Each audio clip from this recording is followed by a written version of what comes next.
اللہ من الشیطان الرجیم بسم اللہ الرحمن الرحیم الحمد للہ الذی جعل الحمد مفتاحا لذکرہ وسببا للمزید من فضلہ ودلیلا علی آلائہ وعظمتہ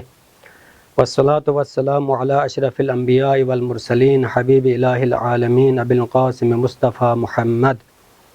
وعلى آلہ الطیبین الطاہرین المعصومین واللعن الدائم علی اعدائہم اجمعین. اما بعد قال اللہ تعالی بسم اللہ الرحمن الرحیم یا ایہا الناس انا خلقناکم من ذکر و انثی وجعلناکم شعوبا وقبائل لتعارفوا ان اکرمکم عند اللہ اتقاکم. سب سے پہلے میں آپ سامعین محترم کی خدمت میں ماہ رمضان کے ان پربرکت لمحات اور لحظات کے حوالے سے تبریک و تہنیت پیش کرتا ہوں. امید ہے کہ پروردگار متعال اس ماہ مبارک کے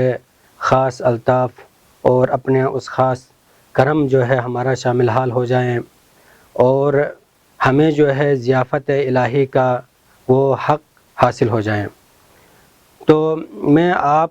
سامعین محترم کی خدمت میں جس موضوع کے حوالے سے گفتگو کرنا چاہتا ہوں وہ ہے قرآن اور احادیث کی روشنی میں انسانوں کی اجتماعی اور معاشرتی زندگی کے اصول. گرچہ یہ موضوع نہایت ہی طویل اور عریض موضوع ہے،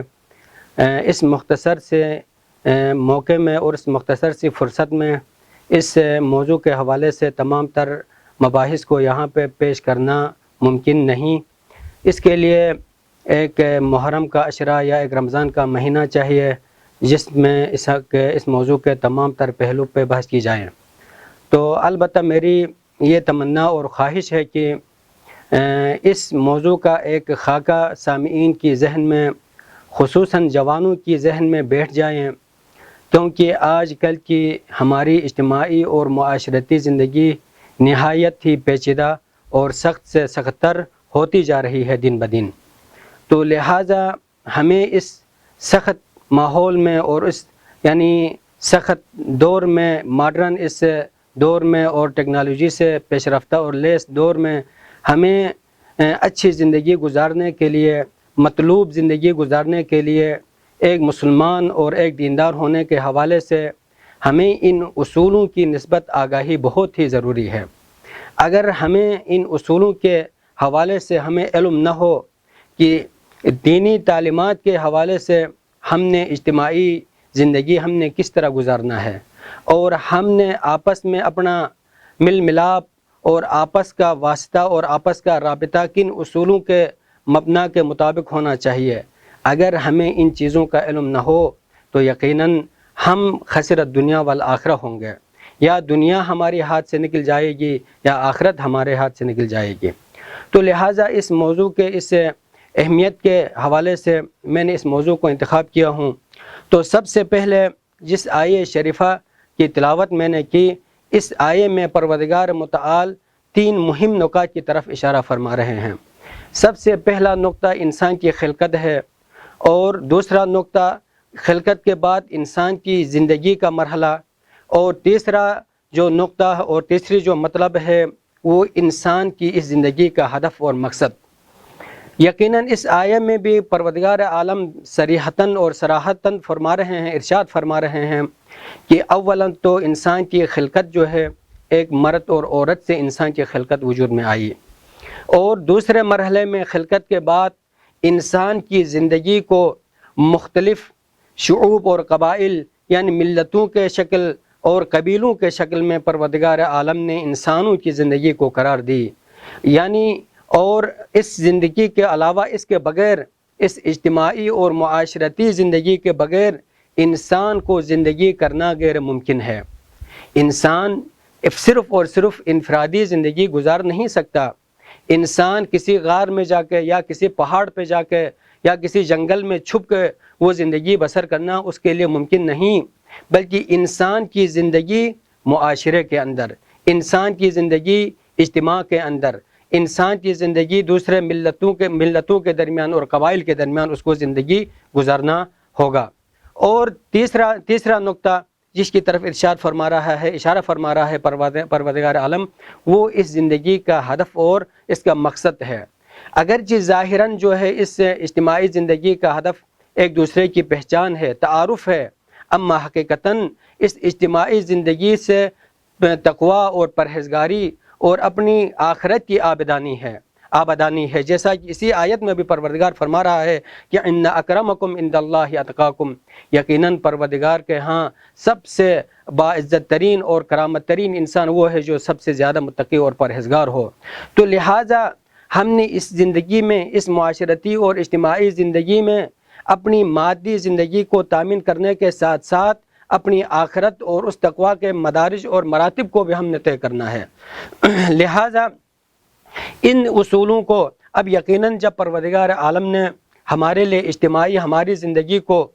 اجتماعی زندگی قرار دیا ہے، جب ہماری زندگی کو مختلف ملتوں کے شکل میں اور مختلف قبائل کے شکل میں جب قرار دیا ہے، تو یقیناً پروردگار متعال نے اس اجتماعی زندگی کے اندر ہمیں زندگی کرنے کا اور زندگی بسر کرنے کا اس کا طریقہ کار اور اس کے اصول بھی ہمیں بیان کیا ہوگا اور کیا بھی ہے ضرور۔ تو آج ہم نے ان اصولوں کی طرف ہم نے اشارہ کرنا ہے۔ اب اصل اس مقصد کی طرف جانے سے پہلے انشاءاللہ میں اپنے 2-3 درس میں اس موضوع اور اس عنوان کے مقدمے کے طور پہ اس موضوع کی شناخت کے حوالے سے کچھ مطالب آپ کی خدمت میں عرض کروں گا۔ سب سے پہلا مسئلہ یہ ہے کہ ہم انسانوں کی اور حیوانوں کی زندگی میں جو امتیازات ہیں، یقیناً بہت سی امتیازات ہیں، لیکن میرا اس موضوع کے ساتھ جس چیز کا جو ہے ارتباط ہے اور واسطہ ہے، اس حوالے سے سب سے پہلی بات یہ ہے کہ انسان اور حیوانوں کی زندگی کے درمیان جو ہے 3 مہم ترین امتیازات موجود ہیں۔ سب سے پہلی امتیاز، انسان کے پاس عقلانیت اور تفکر کا سرمایہ موجود ہے، جس سے حیوان جو ہے محروم ہے۔ انسان کو پروردگار عالم نے عقل کی نعمت سے نوازا ہے، تفکر کی نعمت سے نوازا ہے۔ انسان اپنے کاموں کو فکر اور تفکر سے چلاتا ہے۔ اور دوسری امتیاز، انسان جو ہے، انسان کے اندر یہ صلاحیت موجود ہے کہ وہ مؤثر بھی واقع ہو جائیں اور وہ متاثر بھی واقع ہو جائیں۔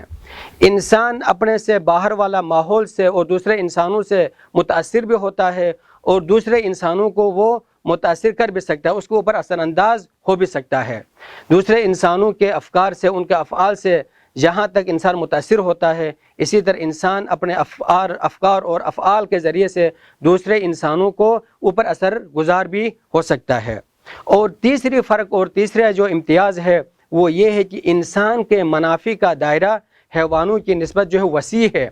انسان کا منافع اور نقصانات کا دائرہ جو ہے وسیع ہے حیوانات کی نسبت۔ حیوانات جو ہے اپنے کھانے پینے اور ان کے تولید نسل کے حد تک وہ محدود ہیں، لیکن انسان کے منافع فقط اور فقط مادیات میں منحصر نہیں ہے، بلکہ انسان کے منافع مادیات سے بڑھ کر معنوی ایک پہلو بھی انسان کے اندر مضمر ہے اور معنوی پہلو بھی انسان کے لیے پایا جاتا ہے۔ تو انسان کے لیے اپنے اس اجتماعی زندگی میں اپنے مادی اور ان معنوی منافع کو ساتھ ساتھ حاصل کرنا ہے۔ انسان نے اپنے مادی اور معنوی دونوں نقصانات سے اپنے آپ کو دور رکھنا ہے۔ تو لہٰذا اس حوالے سے انسان